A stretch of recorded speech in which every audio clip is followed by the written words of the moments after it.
Welcome to Buddha at the Gas Pump. My name is Rick Archer.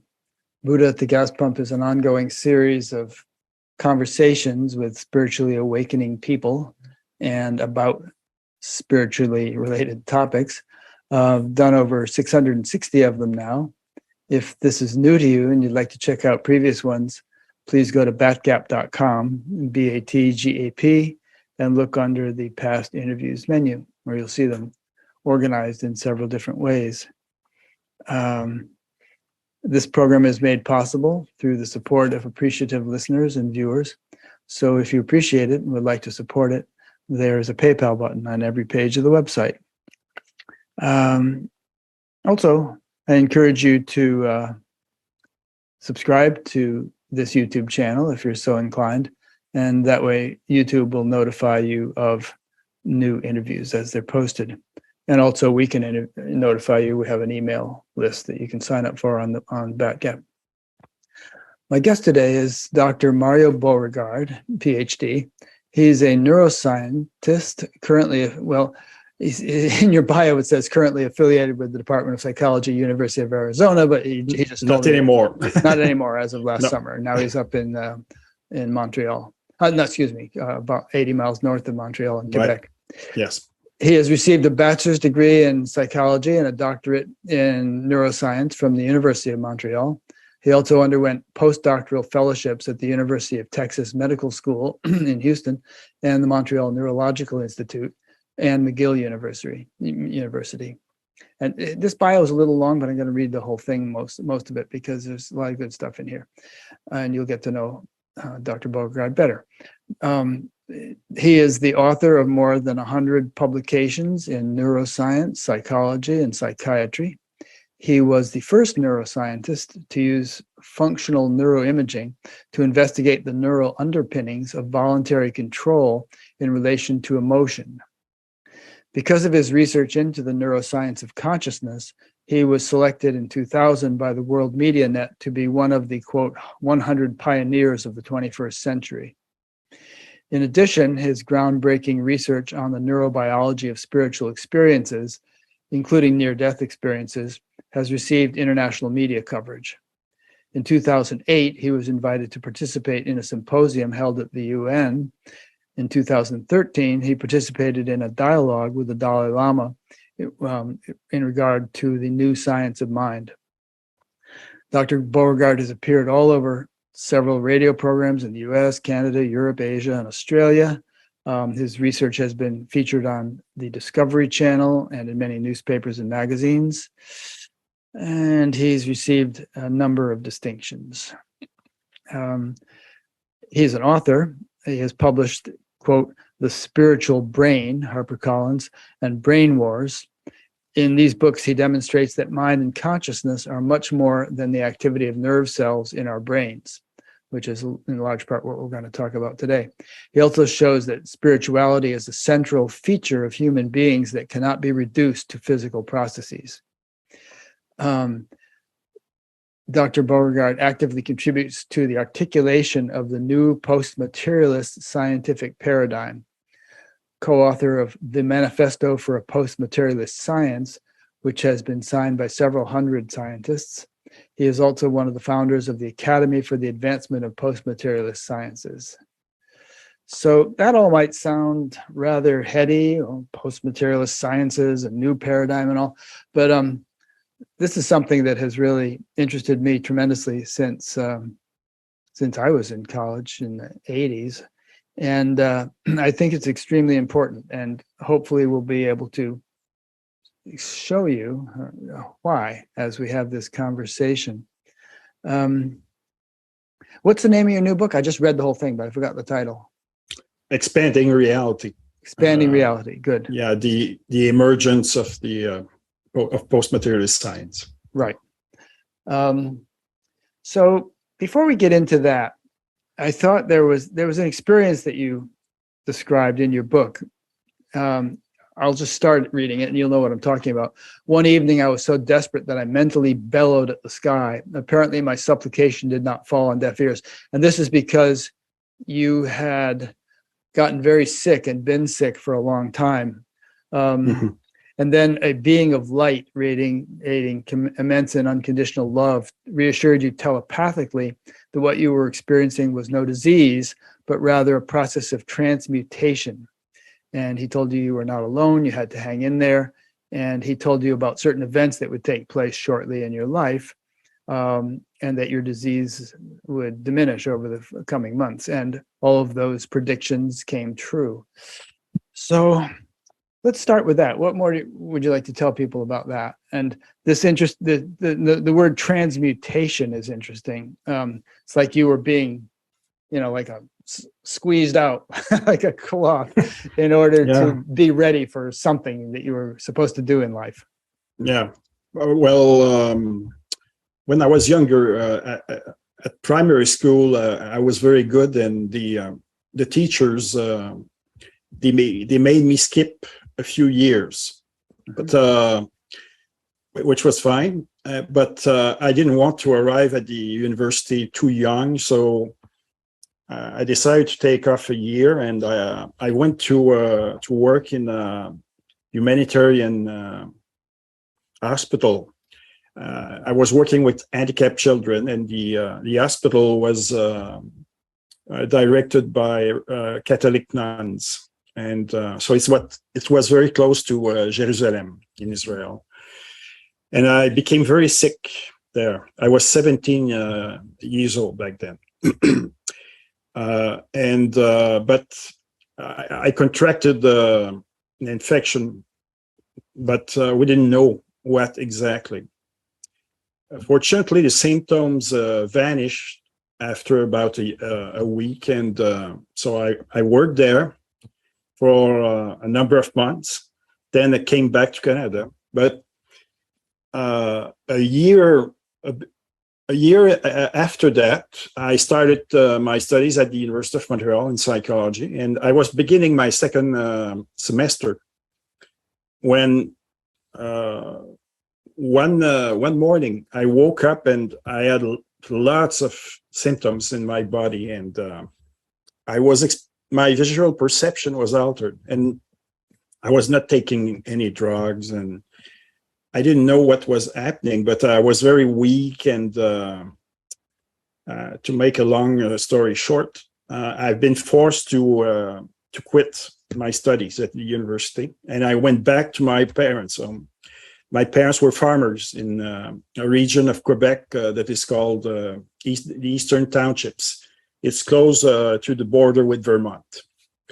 So I went there, and I spent almost a year lying down in a bed like a patient suffering from terminal cancer or AIDS. And so I was not able to eat. I was not able to do anything.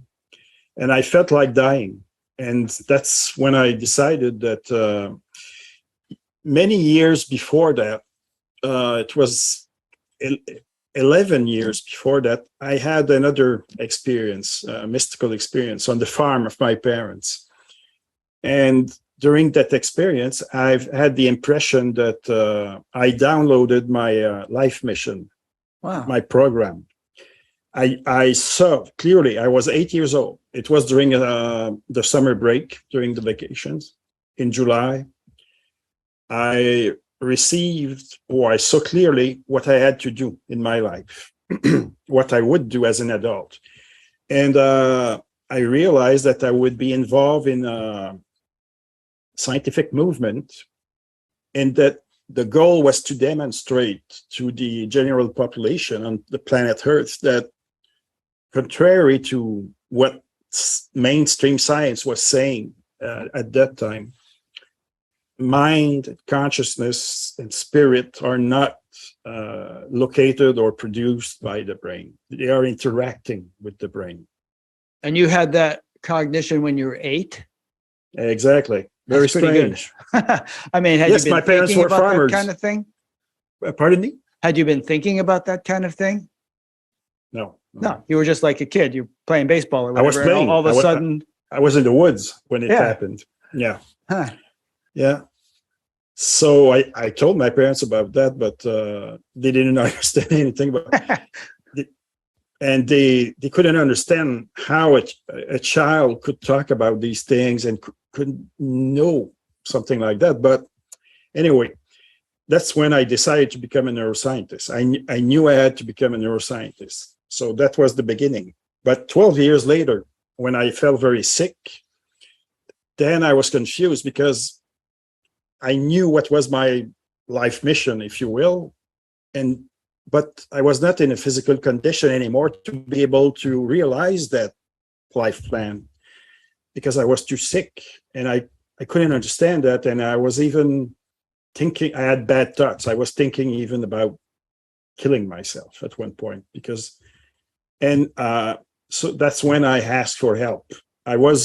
My parents were religious. They were Roman Catholic, and I was an altar boy when I was younger. And so I was a religious boy at that time. And so I decided to ask for help. And a few days after that, during one night, I've had the impression that my soul body, or my spiritual body, if you will, was extracted forcefully from my physical body at the heart, at the level of the heart, from what people call the heart center or chakra. That's what happened. And then I saw a beautiful being of light, and I thought it seemed to be more masculine. So I thought he was a guide, and he showed me things about how you can end up when you decide to kill yourself. What can happen, in what kind of sphere of existence you will end up for a while, not such for a good eternity, place, I imagine. But still, showed me that. Yeah, so sort of a dark place or something that you would end up for a while. Yeah, grayish. Right. Yeah, and so that was the first part of the experience, and then he told me about what I was going on in my body, and that to not get discouraged because it was essential apparently for my transformation and for my the deciphering of my future research program. And so I was not sure what was the meaning of all this, but yeah, he talked about a process of transmutation, total transmutation. Do you have a better understanding of it now? All these years? Yes, because so what more can you say about it? Well, that was the turning point of my experience. Overall, I've been extremely sick, and it took 7 years to a famous doctor in Montreal to discover what was going on. He identified 5 different types of viruses that I had contracted in Israel. Oh, you see. Yeah. The severity of what he saw in the test, the results of the tests, was incredible. And he told me that he didn't understand why I was not dead, because he had seen other patients before like this. And I told him about my experience. He was a bit open-minded. He was coming from the farm. His parents were farmers also. So I thought, perhaps this guy will be able to hear that. Yeah. And so I told him everything. And he said, medicine is limited. It's based on science, but it's an art also, and we don't know everything. So, yeah. But I was considered to be a miraculous case, apparently. I find it so interesting that you had this download when you were 8, and then this being of light was talking to you and everything. And I just really feel like we're guided, that this physical reality that we live in and perceive is not the only thing, and that there's so much more going on we could say higher levels or subtler levels. And many of the goings on pertain to us. There are beings there who are guiding us, inspiring us, and who have almost a vested interest in our success in certain areas. We're here to accomplish something, and they are helping us and nudging us along. But you know what happened after that is that I became extremely psychic and spiritual, very spiritual. But for whatever reason, I left the church. I was very spiritual, but the tradition didn't interest me for whatever reason. When I was younger, my parents were hoping that perhaps I would become a priest eventually. When I was very young, 6, 7 years, I was already an altar boy, and it was something of value back then because we're talking about late 60s, beginning of the 70s. Religion was still very influential in Quebec.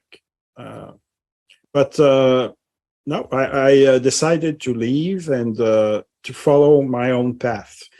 And that's how I also received at about the same time the grand axis of my scientific career, what I would do, the most important questions. Received meaning kind of psychically cognized. Yes. Yeah. Okay. So I was in my early 20s, but it's been tough to go back to university because my directors, my supervisors, who were neurologists, one neurologist, the other psychiatrist, they were atheists, materialists, and they didn't want me to go back to university because they thought I had a schizoid type of personality. That's what they told me. They thought you were crazy. Yes, yes. Okay, bright but crazy. You're right. And so because you were telling him some of this stuff, right? Yes. Yeah. Well, okay. yeah, because I felt I had to be honest. Right. But it was not the right move because he put me on a blacklist.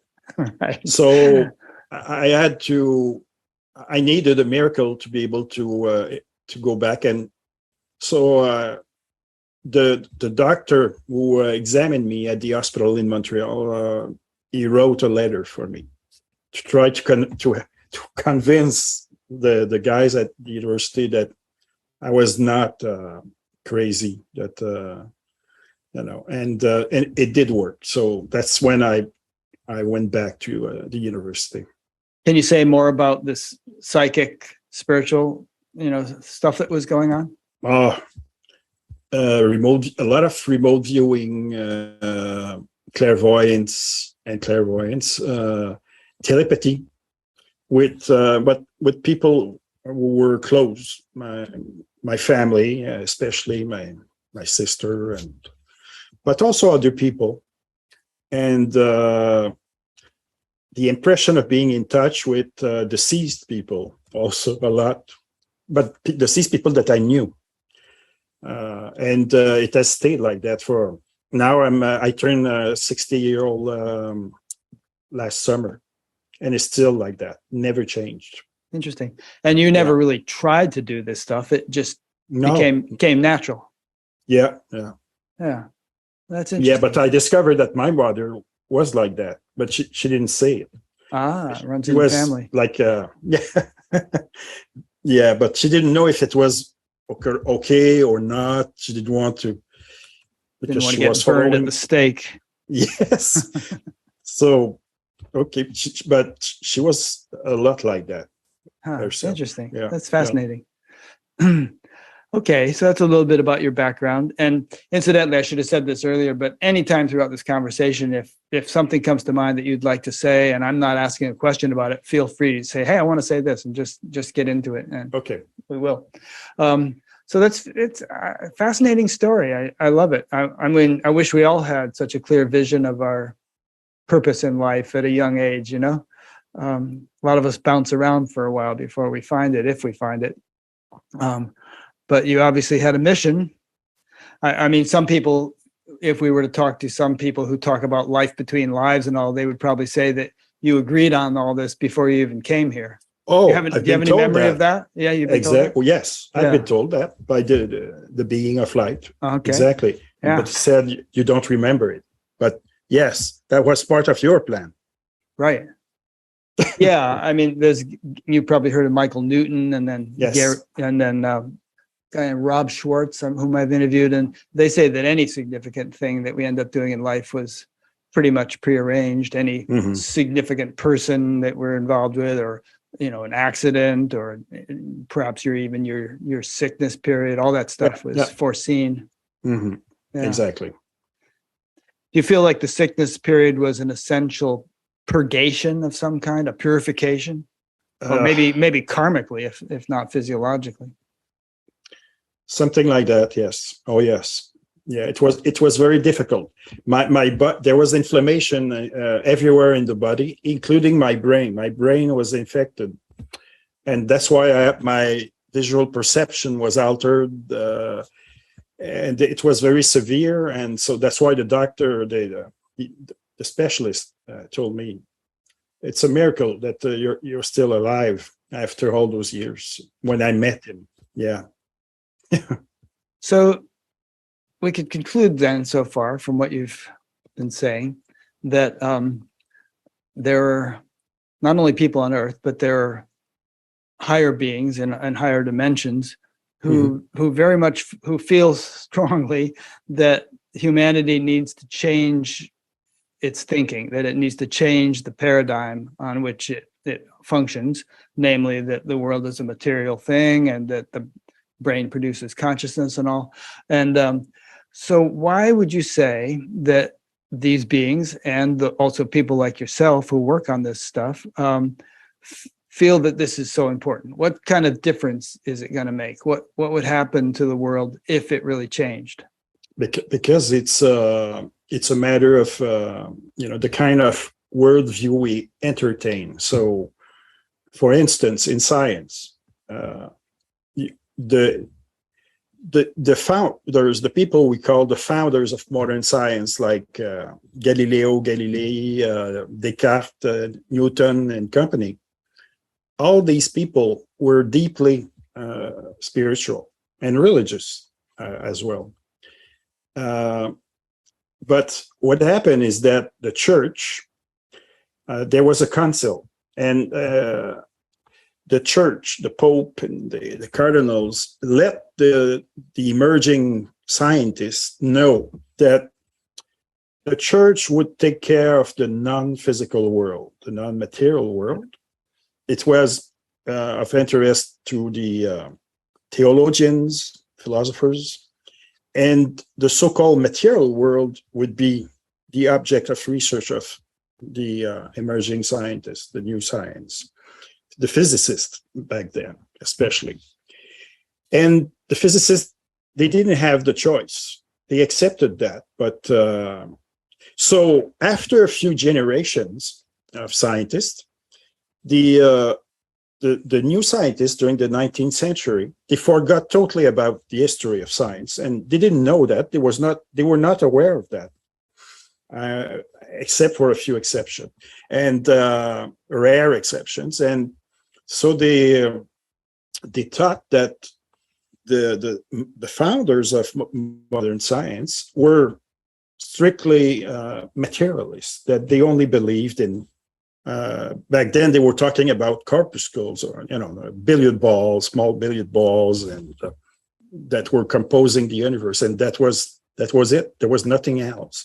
So that's how, after a number of generations during the 19th century, science became synonymous with materialism, and it became what has been called the scientific materialist worldview.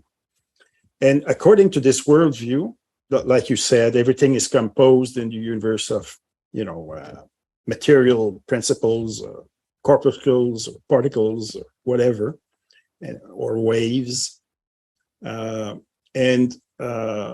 this means that when you die, there's nothing else. Your personality and your consciousness, they vanish automatically. This means also that you don't have any free will. You cannot really exert any effect on your brain or on the other physiological systems connected to the nervous system, the immune system, the endocrine system.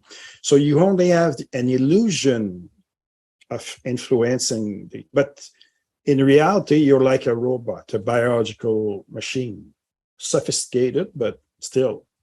So that's what I'm trying to say, is that this worldview, which became an ideology, it has had very negative impact on the world, on society.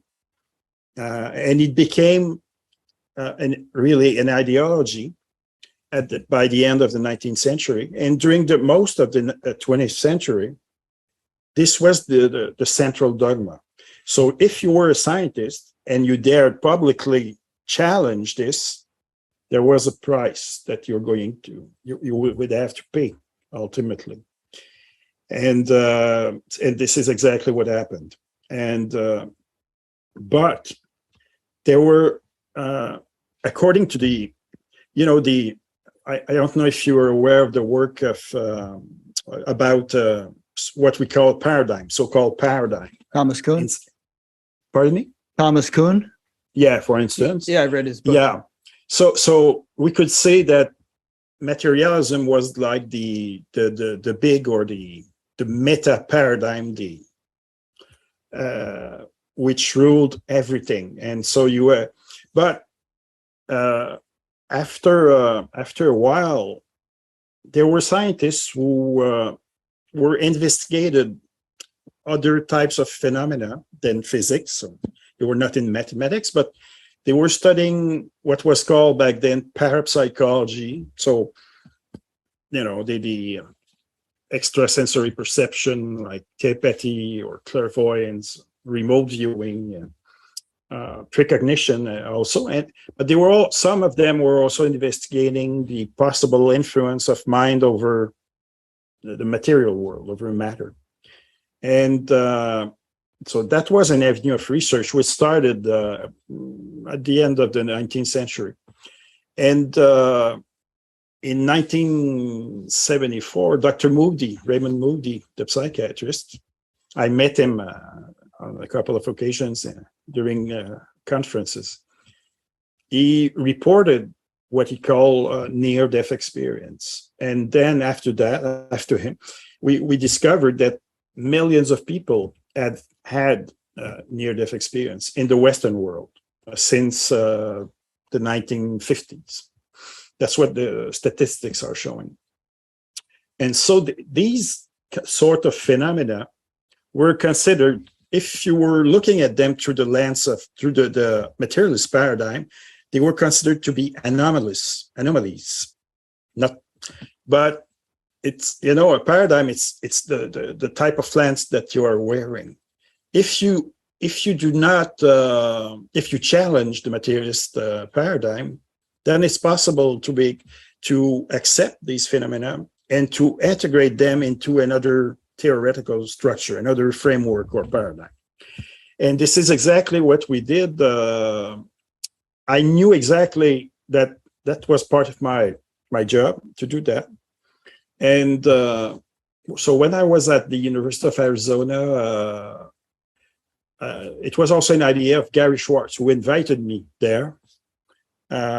And we thought about organizing a symposium of maverick researchers in various fields. Black sheep, physics, renegades. biology. So there were people like Rupert Sheldrake, the famous British biologist, Dean Radin, one of the best psychologists in the world, or psi researcher, as they say now, and people like that. In neuroscience, I was taking care of the neuroscience, but we had mathematicians also and philosophers, a few philosophers. We spent 3 days together in Tucson, and at the end, I wrote a document that was called the Manifesto for a Post-Materialist Science, and it was co-written by my colleagues. And it's been signed by, like you said at the beginning of the interview, by hundreds of scientists from around the world. And so post-materialists, it's vague. It doesn't mean what it is. But what we're saying is that we need a different paradigm. The old way cannot explain, a ton of phenomena related to mind, consciousness, spirituality, spiritual experiences. So we need something else. And so since it was in 2014, the Manifesto, a few years after that, we created the Academy for the Advancement of Post-Materialist Science. And since then, there's a growing movement. So now, when I was younger, when I began my career as a young scientist, I had an encounter with a famous neuroscientist, one of the pioneers of neuroscience, Dr. Jasper, and Herbert Jasper. He was the friend of Dr. Dr. Penfield, the guy who created. They created the Montreal Neurological Institute in the 1920s, at the end of the 1920s.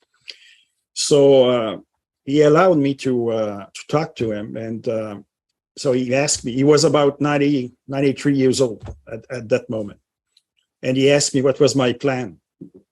Why did I want to talk to him? And so I told him about my vision for the future, and he said, he was shaking his head, and then he said, they will demolish you, and you will have a very hard life. It will be very difficult for you. Don't do that. Play the game. Be smart. If you play the game, you're bright. You will benefit from the system. You will move, upward in the hierarchy, and will end up at the top of the pyramid. But if you don't, you'll be a black sheep. You'll be seen as an heretic. Think about that. But I was very disappointed of my meeting with this famous researcher. But because that's what he had been doing for his entire career, even though he was not a materialist, but to protect himself. And that's what people were doing. But I decided, I was young and I was rebellious. I'm still rebellious. So I decided, who cares? I will, I want to shake the system. I want to, even though it may cost me dearly, I don't care. I'll do it. I know that's what I have to do. And I did. I was expelled from the University of Montreal in 2013.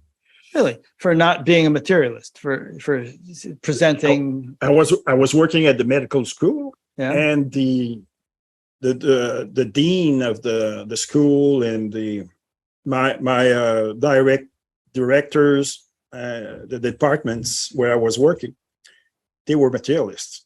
And at first I was doing the kind of like the work that they enjoy, working with big pharma, checking the impact of drugs on this, on the brain, and this brings a lot of money to the institution as well. So that's how you have to do it. But I didn't want to do that. I knew I had to do something else, something totally different. I wanted to show that the brain was not the producer of mind, consciousness, spirit. So they thought I was totally crazy. And so they were warning me. Each year I was asked to go to in the office of the big boss at the medicine school, and they were asking me. Sometimes they were, a few people. They were looking at me, and they were threatening me because they said because I started to study near-death experience, I was the first to use a scanner, a brain imaging scanner, to examine what's happening during spiritual experiences in Carmelite nuns, cloistered nuns, things like that. And so it was, the media was covering this kind of research all over the world, and I was becoming very famous, but they didn't like that because that was not the kind of work they were expecting from me. And so they started threatening me, and they told me, do you realize that we have the power to, greatly influence what will happen to you in your future from a professional point of view? And I was not responding. I was not listening. So finally, after several years of confrontation, and they decided to let me go. They didn't renew my research as my contract as a researcher, and so that's what happened. And it's a funny story because a few days after that, I didn't know Gary Schwartz, and we never met. Gary Schwartz was received at about the same time a sort of intuition, an inner voice telling me to contact me. He knew who I was, even though he didn't know me personally, but he didn't know why. And after a few days, I received an email from him, and he said, I know that it will look very strange, but there's something compelling me or urging me to contact you and to ask you, is there anything I can do for you? And he didn't know why.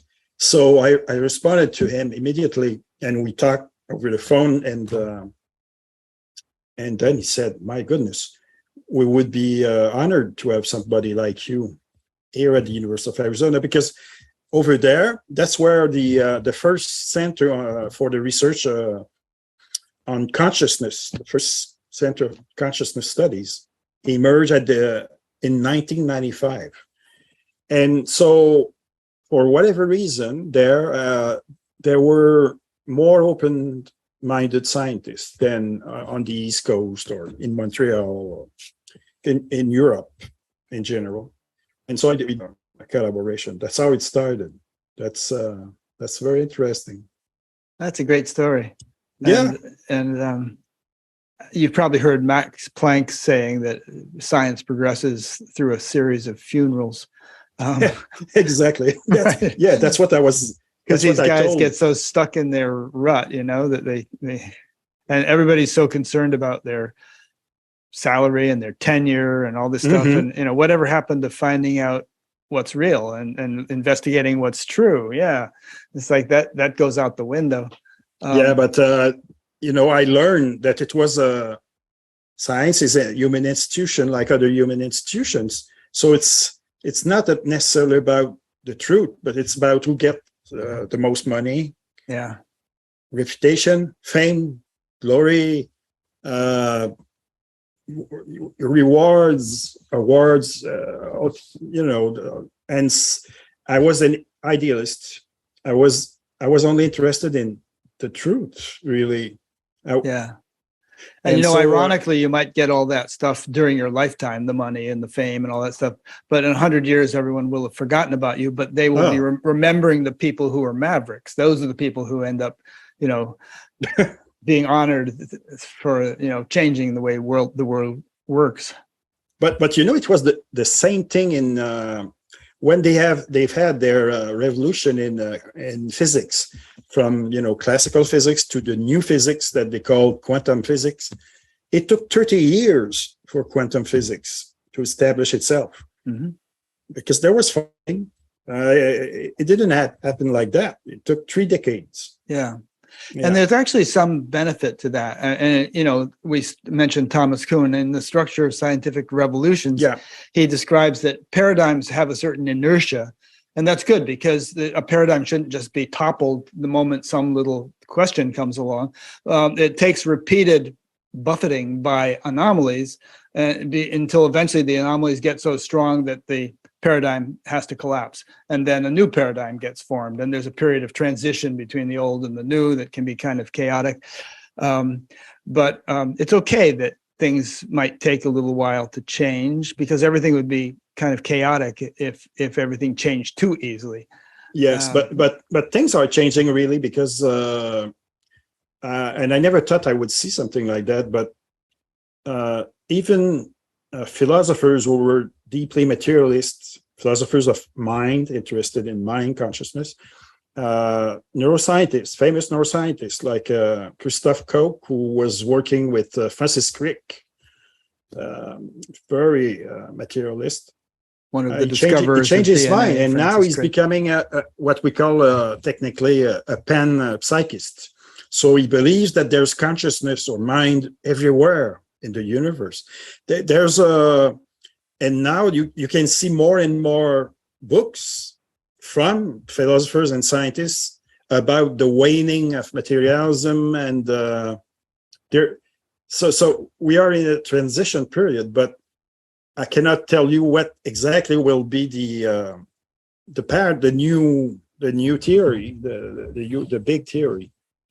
But I think that I know we need at least some. I have some clues about it, because first of all, we need to recognize the existence of what we call mind, because mind, for materialist theories, either it does not exist, it's only an artifact, an illusion, or it does exist, but it doesn't exert any effect at all.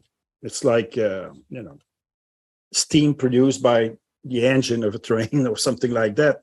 How can they say that? Because if in my mind I think I want to go and get something to drink, then my body gets up and I go. So isn't that an effect of my mind producing, making me do that? That's the problem, is that it's because there's no, it seems, if you're committed to materialism, what you will say is that your impression and your desire, your motivation, etc., it's only electrical and chemical activity in your brain.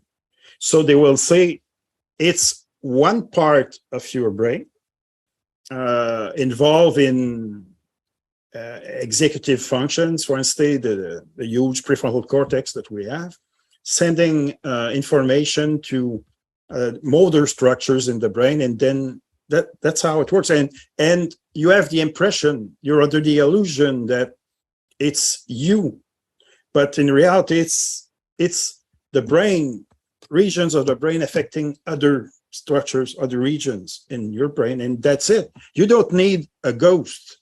And that's what they were telling me when I was younger.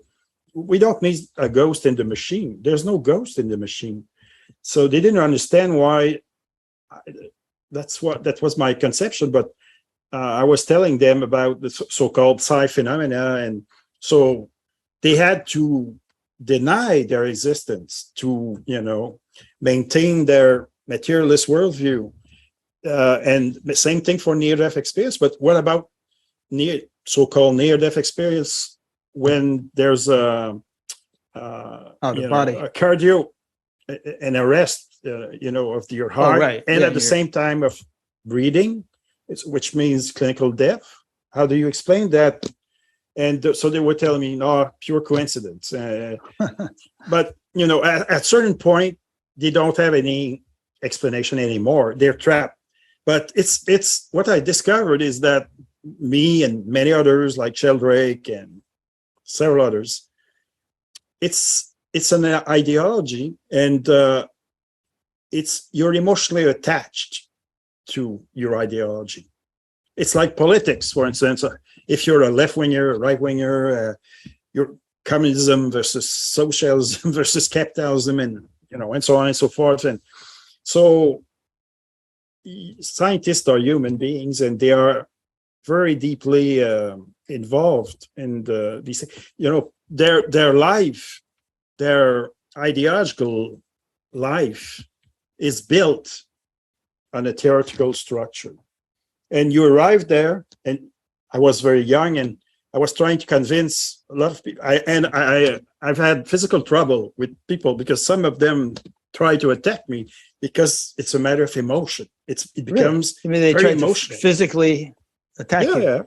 Yeah, because Wow. It's like a religion. It's your religion. Amazing. And so you're there, and you're young, and I went. It reminds me, 15 years ago, I was invited to Paris, to the oldest and the most prestigious university, La Sorbonne in Paris, and they asked me to talk for about 2 hours. And at the end of the talk, there were a number of very old scientists who were members of the Academy of Science, and they were after the talk, they will comment on what you just presented.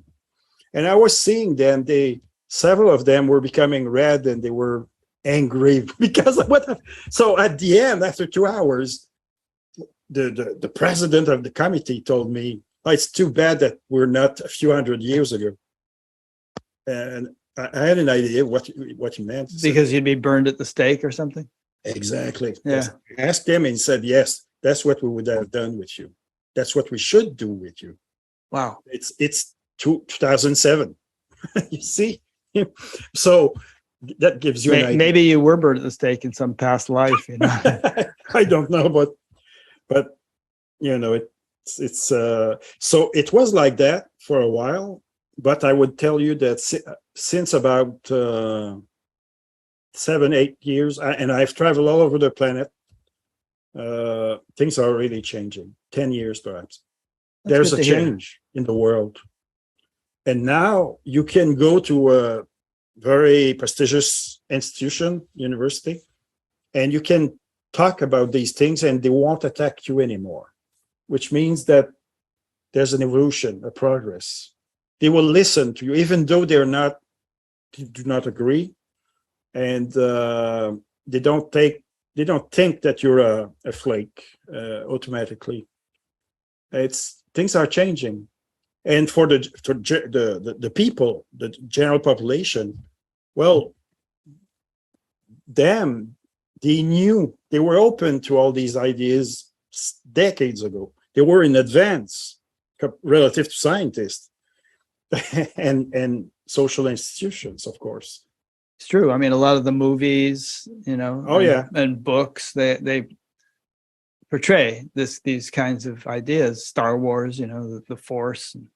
It's interesting. Aside from your experience when you were younger, have you ever had any formal debates with people, materialists? And, you know, if so, how does it go? What are some of the objections they raise, and what are some of your counter arguments? I stopped doing that very rapidly because sometimes it was turning ugly. Too unpleasant. Yeah. Yes. And I'm not like that. I don't need to impose my view on other people. I'm not like that. They were using insults, personal insults. They were not addressing the facts, the evidence. And so I decided to let go of this, and it was not very productive. And now I'm more interested to talk to people or do interviews with people who are at least a bit open-minded with regard to these questions. Have you ever talked to Sam Harris or read any of his books? I read one of his books, but no, I didn't talk to him. I'd like to see a conversation between you and him, because he's this real spiritual guy. You know, I mean, he's been doing spiritual practice for ages, and he's done psychedelics in a very careful way and things. But he also prides himself on being an atheist and arguing against free will and things like that. I couldn't quite match wits with them. I'd like to see somebody like you do it. But you know, you were talking about the implications of a post-materialist view, and in the future we will have another term more specific for this. But you know, in the other view, we're not only physical beings, but we have free will. Our mind can greatly influence what's going on in the brain and also in the body, everywhere in the body.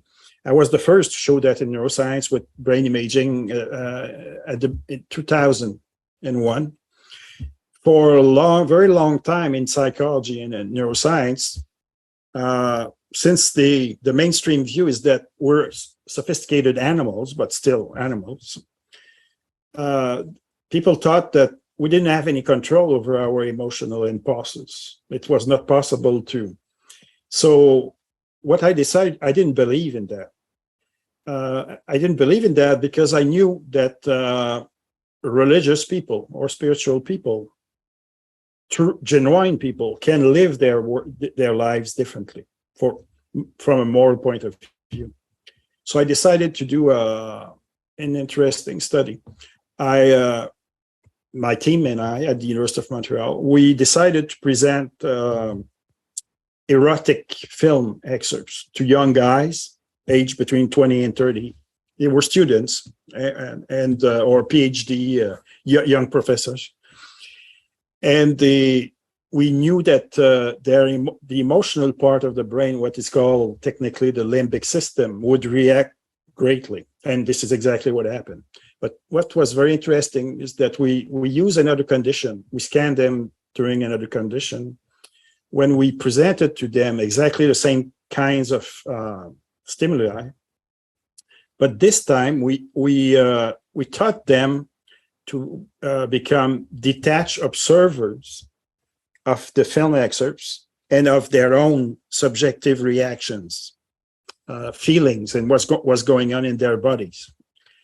And all the major activity in the emotional brain, the limbic system, vanished. And these guys, I became famous because of this study.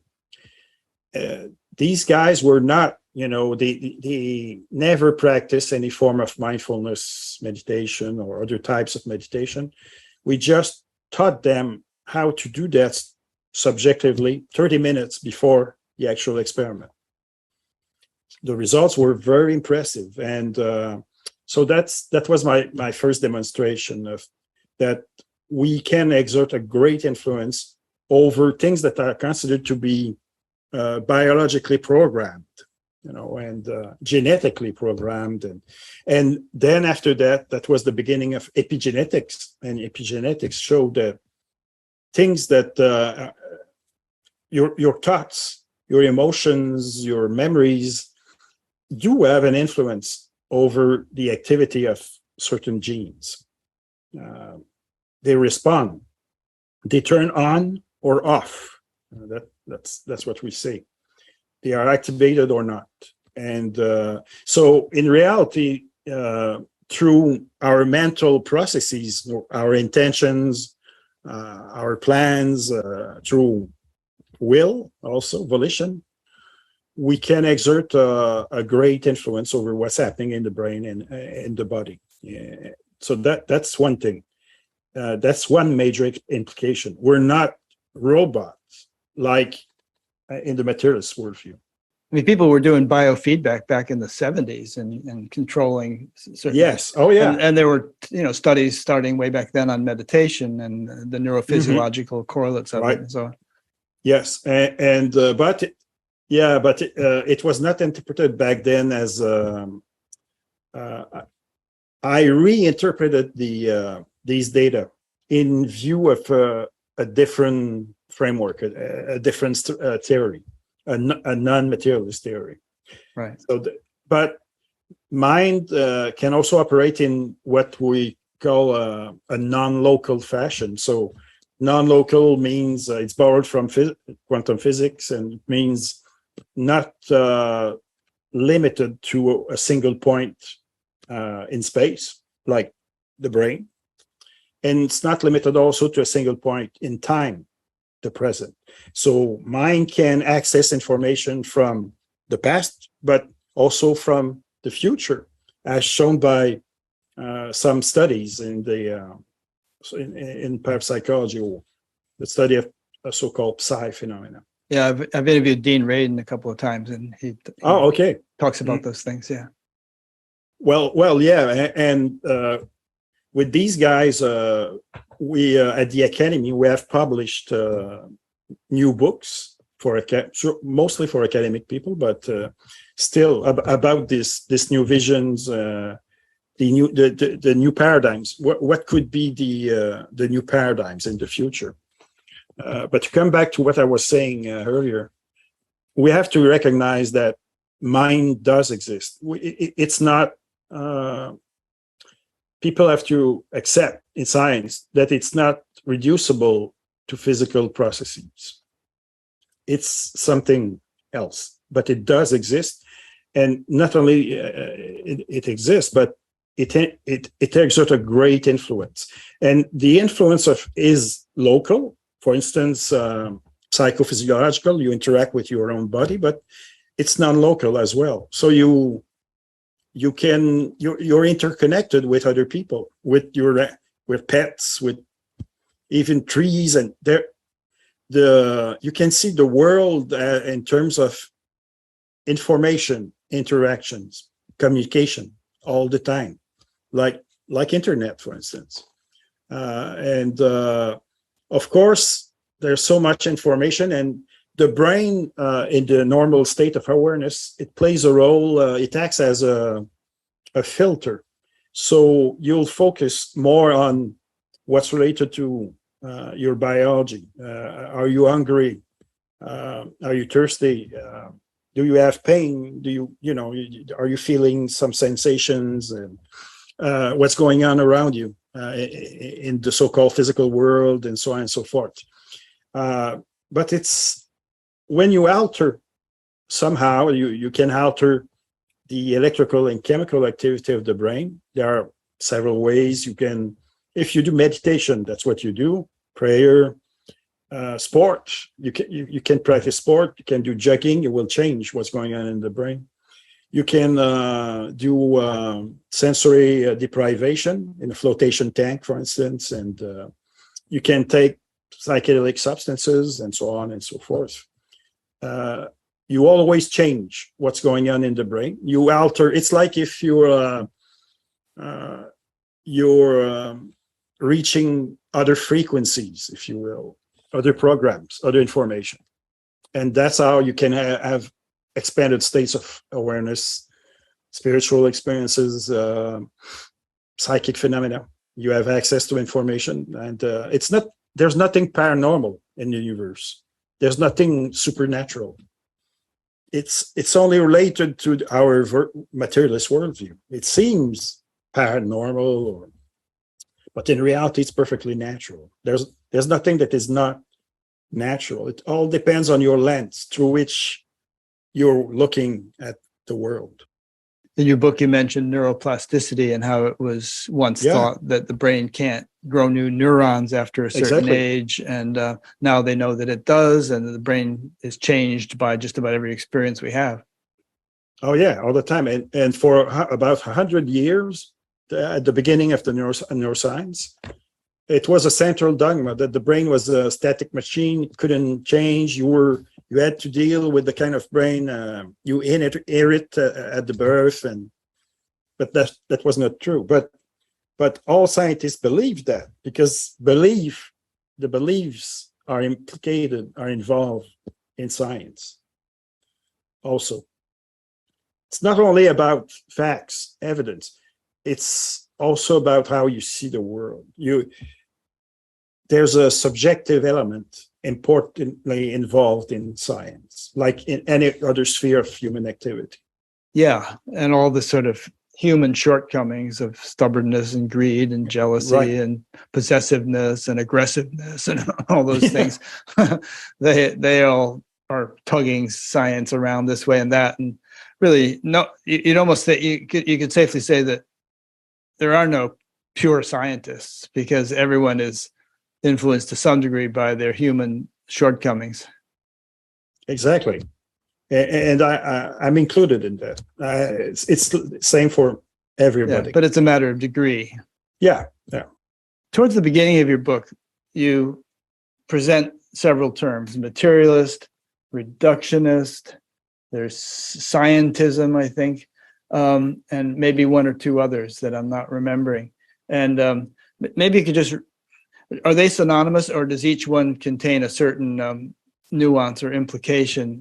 Yeah, they are different. So when I was talking about the scientific materialist worldview, which became an ideology, there were a number of postulates implicated in this ideology, or in reality, they are hypotheses about the nature of the world, reality, and they were first proposed by Greek philosophers, even before Socrates. But they reappeared during the birth of modern science. And they were used by scientists. So materialism, it's like I said before, and you said also, it's the idea that everything is composed of material particles, components, and so that was one of the hypotheses proposed. But at the first, it was only an hypothesis. It was not presented as an absolute certainty. The other postulates were mechanism, the idea that the universe works like a huge machine. Newton liked that idea very much. Reductionism, it's the idea that you can reduce complex phenomena or complex systems. Now we use this term, systems. You can reduce them to their most elementary components. So, for instance, you take the brain. It's composed of over 100 billions of nerve cells or neurons. So that's what we study when we talk of neurobiology. We study the nerve cells, but if you look, you can see also that neurons interact with chemical messengers. So you can try to reduce mental activity to chemical activity, and that is what is done in what we call biological psychiatry.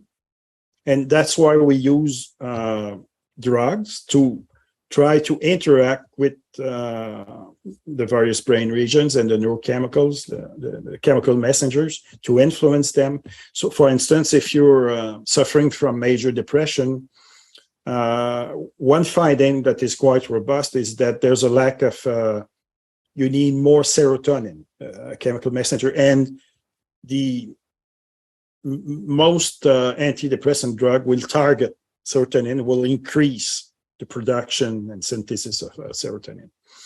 So that's an idea. So this is, but if you talk to physicists about the brain, they will tell you that the nerve cells, the molecules, are all composed of atoms and subatomic particles. So they will propose quantum models of the brain interacting with mind, for instance. And so that is reductionism. And another assumption, a postulate that was part of the scientific materialist ideology was determinism. So that was the idea that everything is predetermined, is related or programmed by previous phenomena or components, and that there's no free will. But quantum physics showed that all of these assumptions were wrong, were erroneous, and it's been demonstrated nearly 100 years ago. But in neuroscience, it's not been integrated yet. It's not been accepted yet because not many neuroscientists have the time to become interested in quantum physics, and it's quite complex. And so, there are a number of reasons, but these old assumptions are not valid anymore. So we know that. Would it be useful to go through these one by one and say, okay, here's the assumption and here's why it's not valid? Or do you think you did that enough just now as you were laying them out? Oh, well, yeah, we can do that. For instance, materialism. Okay, science, physics tells us it's really hard to find any material if you go deep enough. Yes, exactly. And you can take the brain, for instance, as a physical material system, but in reality, the brain is interacting. The brain seems to act as an interface with information coming from other levels. And when you're in a state of clinical death, how can you perceive? How can you remember? How can you feel emotions? If it's the brain, if there's when you're in a clinical death, there's a shutdown of the blood flow to the brain after 10 20 seconds maximum. So if you're measuring the electrical activity of the brain, it will become flat very rapidly. So in principle, according to mainstream neuroscience, in that kind of state, there can be no mental processes. Consciousness cannot be there. It's supposed to be gone. And so that's why I'm saying that all these assumptions are not valid. Right, because so many people have had experiences where they are in a state of clinical death, or they're under deep anesthesia, and they're not only seeing what's going on in the operating room, they're seeing what's going on outside the building or down the hall or something like that, which is later verified, you know? Oh, yeah, exactly. Yeah.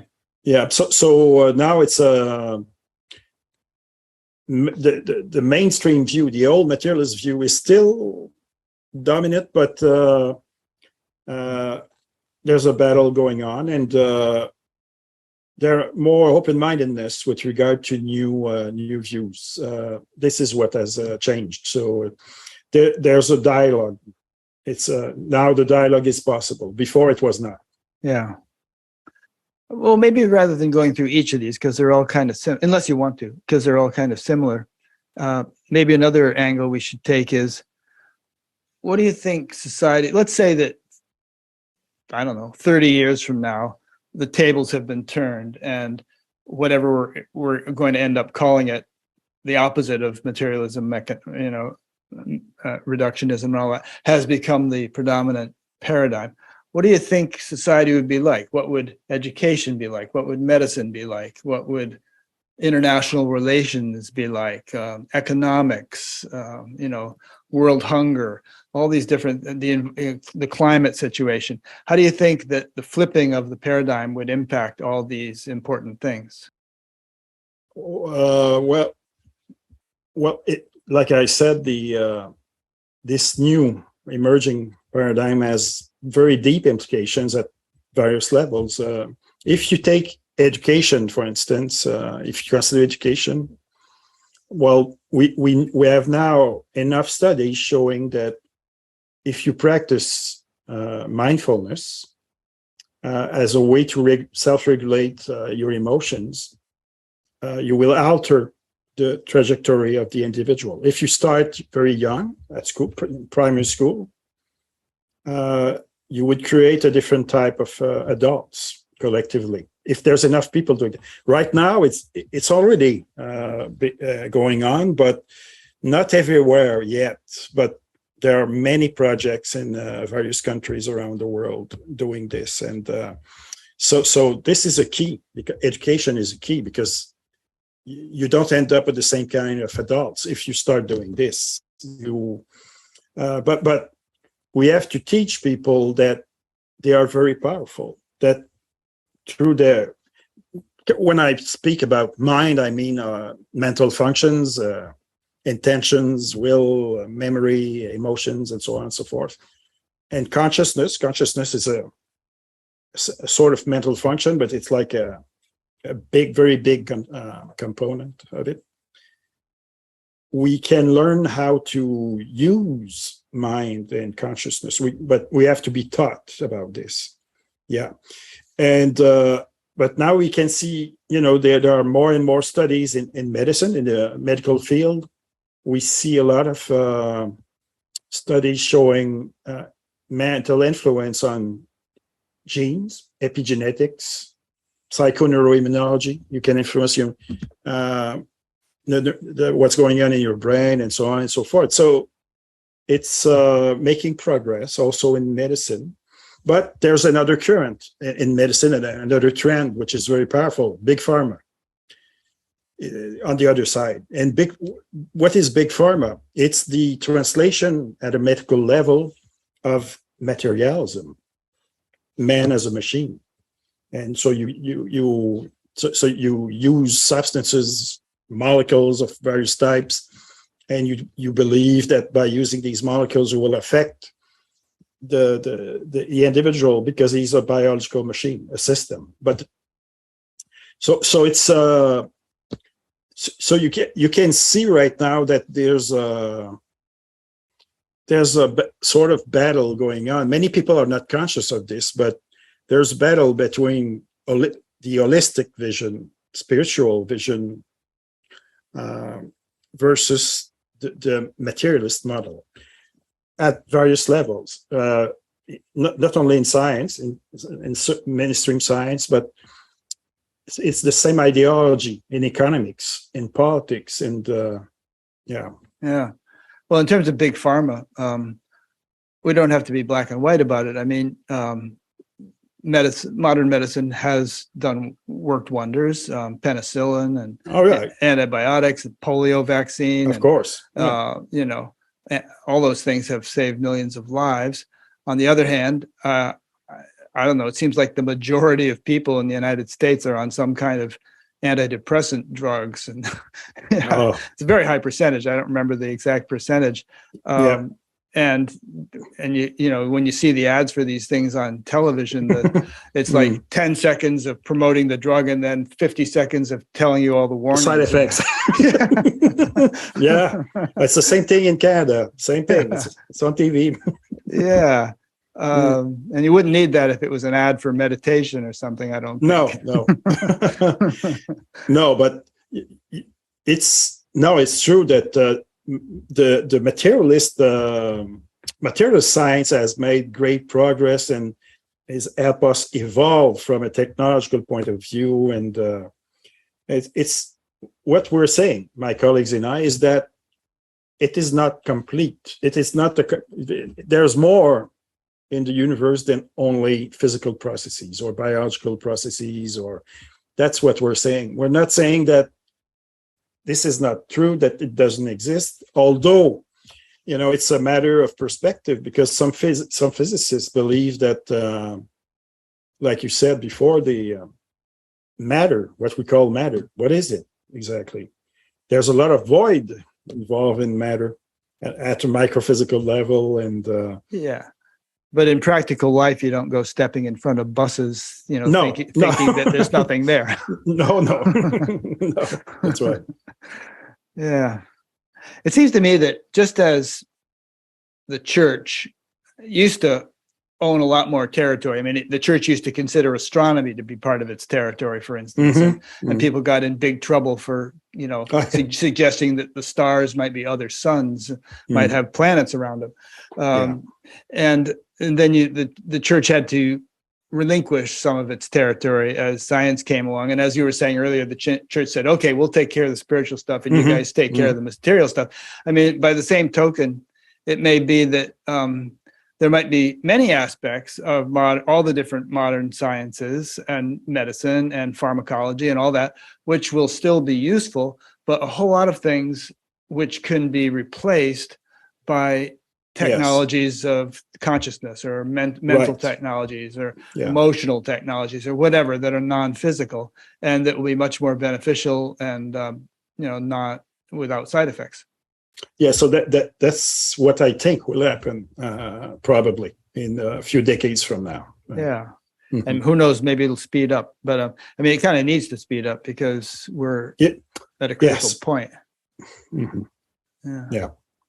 We have to become smart very rapidly. I mean, I think you can even relate what you're saying to climate change, because the attitude, the short-sightedness of thinking we can do whatever we want and let future generations worry about it, or there's nothing to worry about because I'm making a good salary and I don't want to think about possible consequences. All that stuff is, I think, based upon a state of consciousness that doesn't have really good access to their inner life, inner resources. Obviously, yes,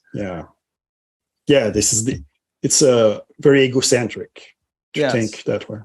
Greedy, egocentric. Or international relations. I mean, look what's happening with Russia and Ukraine right now. It's such a crude mentality to resort to violence like that, to make my country a little bit bigger or whatever. I mean, all this stuff, hopefully, if we all survive as a species, will be seen as such antiquated thinking. And And I really archaic. think that, Yeah, very and primitive. I think that the materialistic paradigm that you're trying to overturn will be seen as the foundation of that sort of thinking. Yes. And its opposite, whatever we end up calling that, as the foundation of a much more ideal world. Yes, but it's what we're thinking about is new in terms of science, but it's not new in terms of the great spiritual traditions of the world. And some philosophers, they were talking about these things thousands of years ago. So we're not inventing; we're just rediscovering. And what we notice is that there's a sort of commonality between the vision of the world proposed by many ancient spiritual traditions and what we call post-materialist view of the world. Yeah. And I think what we might be heading for is something where we have the best of both worlds. Because, in some respects, you wouldn't want to have lived a couple of thousand years ago. I mean, you could die of a, dental problem or something, because the infection would spread and so on. Something that could be taken care of very easily now. Or if you broke a leg, they had ancient treatments for these things, but they're very primitive compared to what we have now. So, we could end up with a world that is advanced spiritually as much as it now is materially. Yeah. Okay. I believe that. Yeah. And that would hopefully make our material endeavors and accomplishments not harmful as they are now, because right now it's like guns in the hands of children. We have these powerful technologies, but we don't have the emotional and mental and spiritual insight to wield them responsibly. Yeah. Let's hope for the best. Yeah. Let's see. We have plenty of time left if we want to go into some more details. And your book does go into a bunch of details. You argue for, you present various bits of evidence why the materialist paradigm doesn't stand. Because we could call them anomalies. There's so many things which conflict with that worldview. Yeah. And maybe these are some of the things that are making some of the people you mentioned change their thinking about it. But let's review some of those things, in whichever order you'd like to bring them up. Well, the first line of evidence, it's related to our capacity to modulate what's going on in our brain and in our body, and so that's. Because when you think about it, it's not that obvious. But you can learn to take control through. You can use meditation. You can use deep abdominal breathing. You can. There are various ways, but intention, visual imagery. But you can influence really, and that's what I've shown. That's one of the biggest findings through brain imaging: the discovery that we can greatly alter. You change your mind, you change your brain automatically. It's but it goes both ways. You affect the brain and the body, and it will alter also your mental experience, mental activity. Sure, and we all experience that all the time. Yeah. So that's one line of evidence. But now, before you go on to a new line, let me, in each case, as you bring up a line of evidence, let me play devil's advocate a little bit and see how you respond. So in that one, what would a materialist, reductionist, mechanistic person say? They would say that doesn't prove that the mind exists. That doesn't prove that consciousness is fundamental. That all can be explained through mechanistic exactly points. That's what they say. They will say that you don't need something. Well, they call that a ghost in the machine. You don't need that because it's only, like we discussed before, it's only certain brain regions acting upon other brain regions, and you don't need more to be able to explain these phenomena. So and I recognize that, I admit that, but we can also use a non-materialist perspective to interpret these findings. But I agree with you that that's right. So it doesn't prove anything, but it's No. one piece of evidence among many. Yeah, because for people who do not believe in free will or power of intention, it's hard to interpret if you don't recognize what's going on mentally in an individual, and it's very closely associated in terms of physiological activity and what's you're entertaining at the mind level, and it's deeply interconnected. To give a few examples, well, there's a scientific discipline called psychoneuroimmunology studying the relationship between thoughts and emotions and memories and the nervous system, and also the immune system, the endocrine system.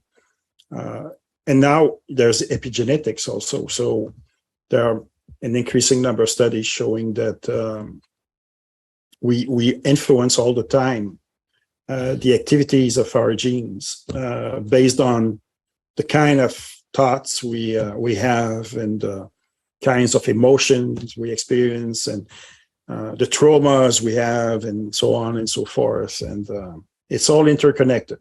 It's like if the physical body is it's a huge information system or highway, and everything is interconnected through chemical messengers and hormones and so on and so forth.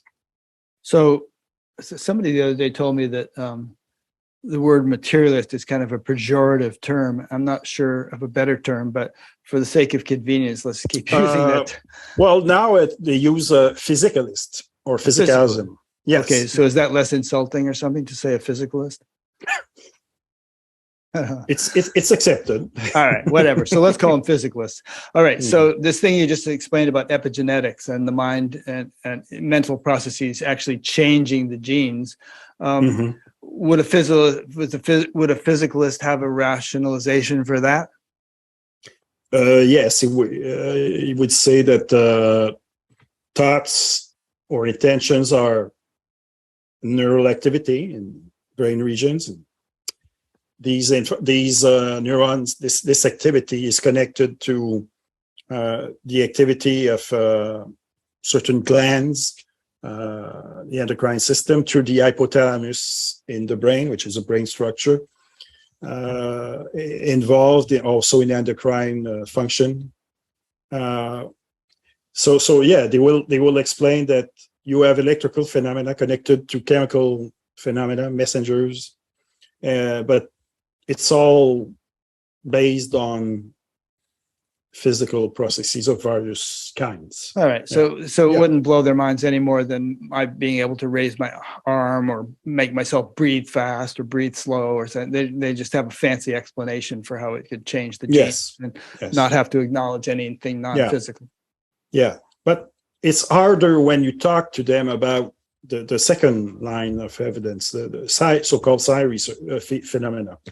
For instance, your daughter is away and there's something negative happening, and you feel her, even though she's 50 miles from your home, or you can have your dog in the woods and you will feel something, there's something wrong, and very often this is true. It's related to something happening in the physical world, something negative happening, and not always negative, but more often than not, it's negative stuff. Yeah, I've interviewed Rupert Sheldrake in his book "Dogs That Know When Their Owners Are Coming Home." They've studied that every which way, and it's significant. Or I interviewed this guy named Stephen Post, who was taken on a very scary motorcycle ride going 140 miles an hour in the rain and stuff like this. And he got back to his college dormitory at 2 a.m, and all of a sudden the payphone on the wall rang, which he never picked it up, but he was right there and it was ringing. So he picked it up, and it was his mother calling from the other side of the country saying, "Stephen, are you all right?" It's like she woke her up in the middle of the night. Yeah, there's a million examples like this that we could bring. Yeah, but the physicalists, they will say, "Oh, that's random stuff, like coincidence." and they can just say that forever.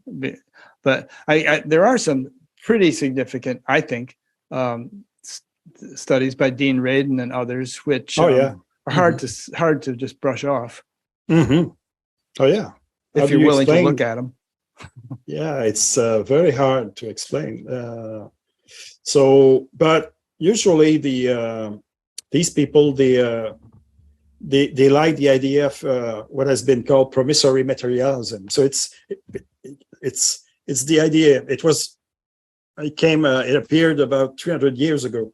French philosopher said that perhaps we don't have the explanation, the materialist explanation or the physical explanation now, but one way or another, if we have enough time, we'll find out the true the physical explanation of the phenomena. And so they were saying that 300 years, 400 years ago, and they are still saying, some of them are still saying that. Yeah. Give us more time and we'll find an explanation. Yeah. Another phenomenon is that they refuse to look at the evidence. You've probably participated in things with the Galileo Commission, have you, or the Scientific and Medical Network? Yes. And the Galileo Commission was so named because some of Galileo's contemporaries, particularly church authorities, refused to look in his telescope because he was telling them something that would conflict with their theology if it were true, and so they didn't want to look at it. And that's the way some of these guys are now. They say to Dean Radin, well, it couldn't possibly be true, so I'm not going to bother to look at it. So have a nice day. Exactly. Yeah, but to me, it's not. If you're really after you're looking for the truth. That's you go where it leads. You cannot act like that. Right. Well, that's what we were saying an hour ago. Is that don't tell me about. But you're interested in your salary. You're interested in your tenure. You're interested in your reputation, and the truth doesn't necessarily. Is not necessarily conducive to those things. No. Exactly. Yeah. And finally, the third line of evidence, it's the near-death experiences, but mostly during cardiac arrest, because during clinical death, that's even harder to explain because the brain is not functioning. Sure, people like Ibn Alexander, who had this marvelous experience when his brain was pus, but then to that they say, oh, it's oxygen deprivation, or you just had a vivid dream, or I don't know, what else do they say? They can say that when you're not dead, but if you're clinically dead, and in some cases the people have been clinically dead for several minutes, sometimes 45 minutes or even an hour, then they don't know how to explain that. It's they don't have any explanation. Yeah, you had a guy in your book and I've heard this story before, where he was found comatose in a field and brought into the hospital. You tell the story. In the Netherlands, yeah, and he was deeply comatose, and he arrived at the emergency. It was an hospital in the Netherlands, and so they had to remove his denture and to reanimate him, because at a certain point the heart ceased beating and was not breathing anymore. So he was clinically dead for in this case a few minutes, but he was already clinically dead, and he had the impression to leave his physical body and floating above his physical body in the room, and he saw the nurse removing the denture, and finally after a few minutes the doctors and the nurses, they've been able to reanimate him, and he stayed at the hospital for almost a week, and about 5 days after that, before he was ready to leave, he saw the nurse who removed the denture, and he asked him. It was a male nurse. He asked the guy to bring back his denture. Yeah, he described. I saw you remove the denture. You put it in such and such a cart and wheeled it off. And and the nurse was very surprised to hear that. But there are many cases like that. what is it? Martin Luther King said. He said the arc of the moral universe is long, but it bends towards justice. And somehow I feel like we could adapt that quote to say the arc of the realization of truth is long, but it bends toward realizing it. Because there's a beautiful Sanskrit saying, I forget the actual Sanskrit, but the translation is that which is closest to truth lasts longest. And a similar thing, they also say satyame vijayate, which means truth alone is victorious, or it wins in the end. So I have a feeling that the time has come, that we're in a time when these outmoded ways of thinking just don't stand a chance, but it's just going to take them a while to get deconstructed and for something better to take their place. We're seeing great changes in the world at this time, at various levels, in various fields, really. And it's a time of great change. And but I'm optimistic about that. Yeah, me too. In all of your visions and psychic glimpses of things, do you see a period of upheaval and chaos as a transition to a better world, or do you think that we can breeze through without too much of that? Oh, I feel that there will be chaos for a while. Yeah, we're already in this, but there's a lot of fighting everywhere. Politically, economically, the war, militarily.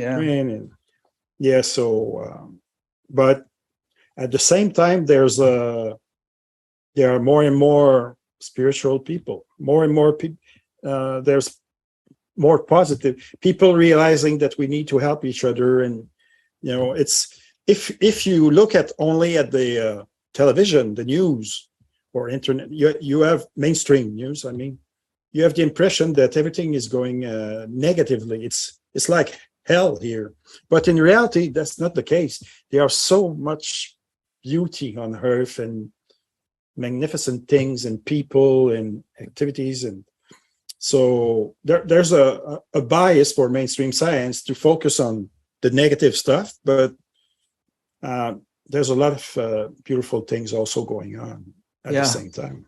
There's a saying in the newspaper industry: if it bleeds, it leads. I know.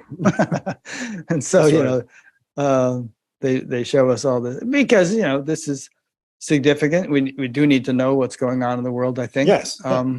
And I watch the news, but I only watch the news for a smaller chunk of my time, and the rest of my time is focused on this kind of thing.